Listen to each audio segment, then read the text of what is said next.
When we look at our plus minus charts, we notice that distortion has a couple of different categories: size and shape distortion.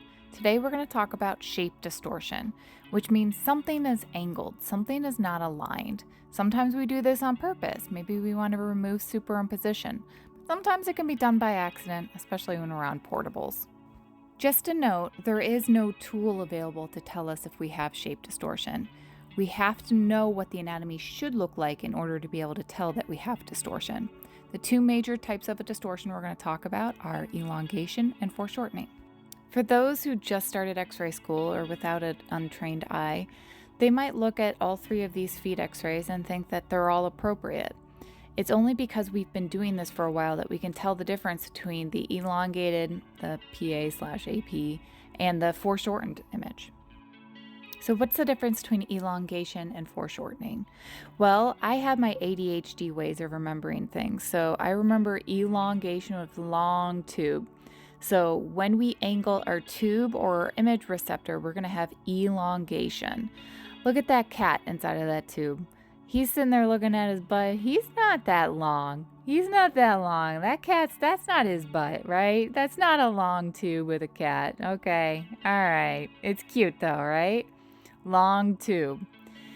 And then for foreshortening, I think about golf, right? When you play golf and we're aiming for par, right? So foreshortening is when the part is angled.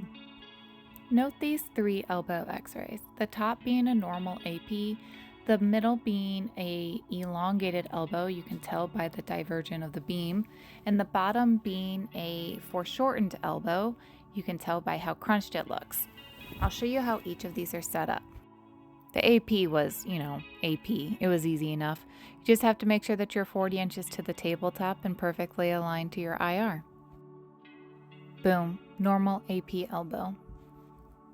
Now elongation, a little bit harder to do. We had to do an extreme angle, so we did 40 degrees, which means for every 5 degrees that you have, you should be bringing your distance down 1 inch. When I say you bring your distance down 1 inch, what you're actually bringing down is your tube closer to your table. But if you take your tape measure and measure from the tube to the CR of the image receptor, you realize that you will be still 40 inches. So we used a 40-degree angle, which means we had to bring our distance down to 32 inches to the tabletop. Still 40 inches to the central ray of the elbow. So we have our 40-degree angle, our 32-inch SID to the table, 40 inches to the part. But we also have to align our central ray to the middle of the bucky tray.